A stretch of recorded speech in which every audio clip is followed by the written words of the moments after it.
Good morning, church. Uh, just like to thank you as a church and pastor for having me here today.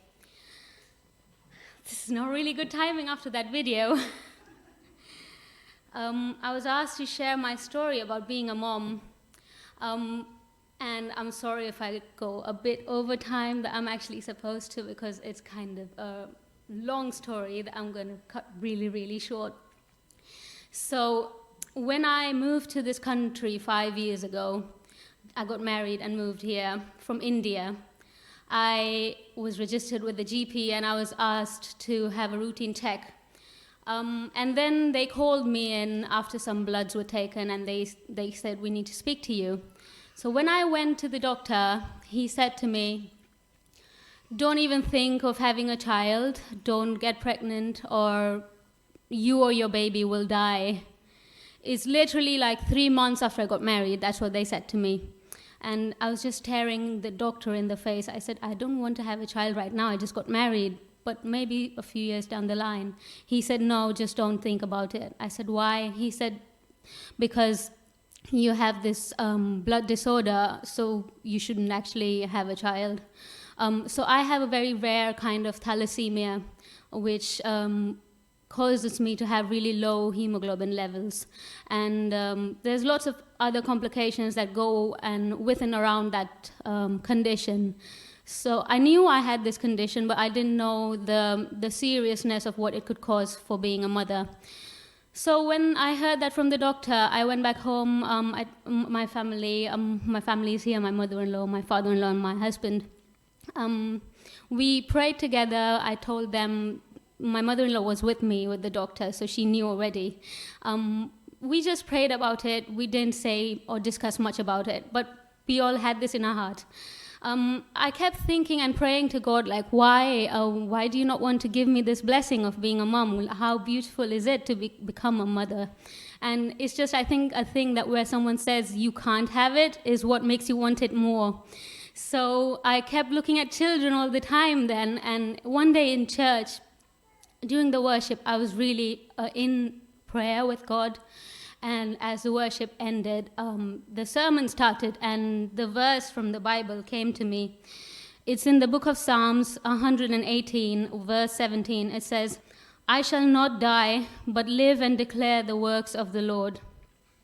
These are the words that kept me going, and the Lord promised to me that day that no matter what the doctors say, I have a different plan for you.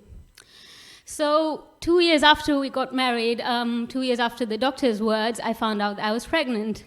And everything was fine. It was a beautiful, smooth pregnancy, and it was just the beginning of the COVID wave. So I got COVID, not to my surprise. I just got COVID when I was 7 months pregnant. I was rushed to the hospital in an ambulance. Apparently, I had got a panic attack, not because of COVID, but it was because of the news that I actually found out I had COVID. So I was in hospital in A&E for a couple hours. They checked everything, and they said, "You're fine, you can go home and recover." I recovered from COVID, and then at 36 weeks, when I went for my routine check with my midwife, she said, "Oh, you're not as big as you should be. Let's have a scan." So when they did a scan, a growth scan for the baby, they said there wasn't enough oxygen going to her brain. And I really got scared. I said, and the doctor came to me and she said, "You need to stay back. You can't go home now. We need to get baby out." I said, "I don't have any of my things. I don't have my bag. Can I go home and pick it up?" She said, "Come back straight first thing in the morning and we need to get baby out." I said, "Okay." I go there on a Saturday. It was the 4th of July, 2020. They did a procedure that says they can induce labor. So they did the procedure for me, and they said it takes up to 24 hours for it to take effect, but they would keep me under observation the whole day. And because it was COVID, I was all by myself. They couldn't let any visitors in. So I was just there in the hospital by myself, and instead of 24 hours, the pain had just started within 6 hours, and by evening that day, I was in pain, like in so much pain that I couldn't bear it anymore. I kept begging the doctors to take me to labor, but they said they didn't have any room because it was very busy. Finally, at 6 in the morning on the 5th of July, they took me to labor, And that's when everything went blurry. I barely remember everything with my own understanding. I just know or remember flashes of images from what happened.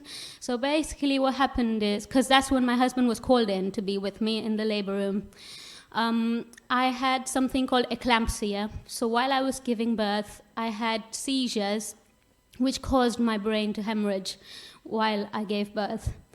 So I had one seizure, and then they pulled the baby out quickly because her heart rate was reducing. And then I had a second seizure, was so massive, which they had to make me pass out. They put me to sleep, and next thing I know, I woke up 3 days after that in ITU. I was all wired up, and I had no idea what had happened. And the doctors then came in and said to me that this is what happened. You have a hemorrhage, so we're trying to give you rest, give your brain the rest. But I didn't care what happened to me. I said, where's my child? I remember giving birth. I said, where is she? So they said, she's in special care because you're not well, so she's kept there, and the father's with the child. I said, okay, I need to see my baby. They said, she can't come in here, so we need to wait for some test results so you can go out. So anyway, 3 days after I gave birth, I held my daughter for the first time, and I think a picture is going to come up.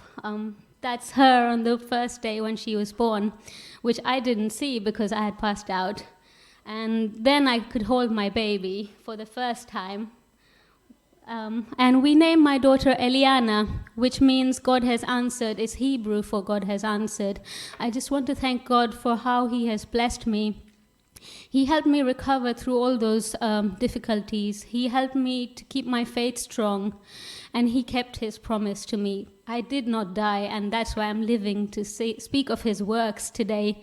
And that's why I can celebrate a day like Mother's Day and say that my God has given me this blessing of being a mother.